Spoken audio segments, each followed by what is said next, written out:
O governo federal está inclinado a prorrogar o imposto de 12% sobre as exportações de petróleo bruto, mesmo diante de fortes protestos do setor contra essa medida.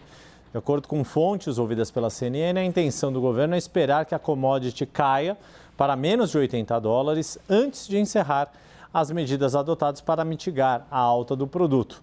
E já que estamos aqui no quadro CNN Infra, a gente tem que ouvir o nosso diretor editorial em Brasília, Daniel Richtner, meu caro.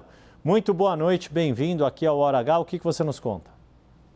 Boa noite, Yuri. Boa noite a todos. Yuri, esse imposto de 12% sobre as exportações de petróleo é absolutamente controverso. Ele foi criado quando o barril do Brent chegou a mais de $100, pouco depois da eclosão dos conflitos no Oriente Médio, o governo buscava uma arrecadação adicional para bancar subvenções para a gasolina e para o diesel, para evitar que os preços tão altos chegassem aqui nas bombas de gasolina e de diesel. Tudo bem, publicou uma medida provisória, MP 1340, com um imposto de 12%, que foi contestado na justiça pelas grandes petroleiras, com exceção da Petrobras, que é estatal. A medida provisória não foi votada pelo Congresso, caducou, como a gente diz aqui em Brasília, no início de julho. E a partir de então, para evitar o fim da taxação, o governo manteve a cobrança de 12%, mas por meio de uma resolução da Câmara de Comércio Exterior.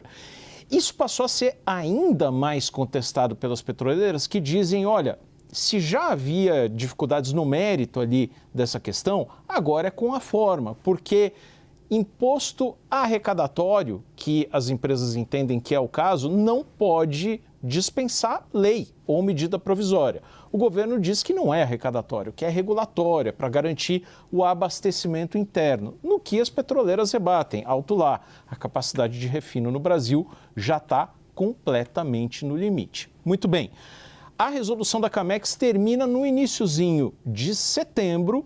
Ainda vai haver debates no governo, mas eu e o Caio Junqueira consultamos ministros do governo que nos disseram o seguinte: hoje a tendência é estender a medida, porque ainda há muita volatilidade, o preço do Brent continua acima dos $80, que é um patamar acima ou abaixo do qual se definiria a vigência dessa medida na cabeça desses ministros, e ainda não seria a hora de prescindir da medida. O ministro Alexandre Silveira ontem nos deu entrevista no CNN Money e falou até da possibilidade de mudar a estratégia caso a guerra perdure. Yuri, só para te devolver, as petroleiras têm um ponto, que elas dizem o seguinte: pode não ser a coisa mais simpática do mundo ver petroleira ganhando dinheiro. E aqui não se trata de defender um ou outro, mas dizer que são contratos de 30 anos de duração, que precisam de previsibilidade, de segurança jurídica e que o mundo, as petroleiras, estão buscando novas fontes de petróleo, porque aquelas clássicas, o Oriente Médio, a Rússia, passaram a ser absolutamente instáveis.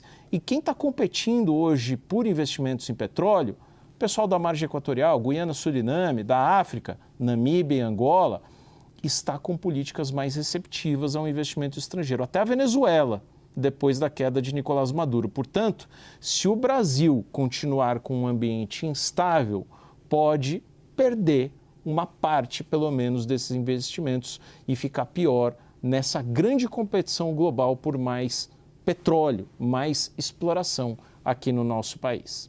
E como você colocou, né, Richard, não chega a ser um cavalo selado para ser montado, mas tampouco pode se deixar de aproveitar oportunidades diante desse cenário, como você disse, que as principais jazidas aí estão em regiões completamente instáveis neste momento.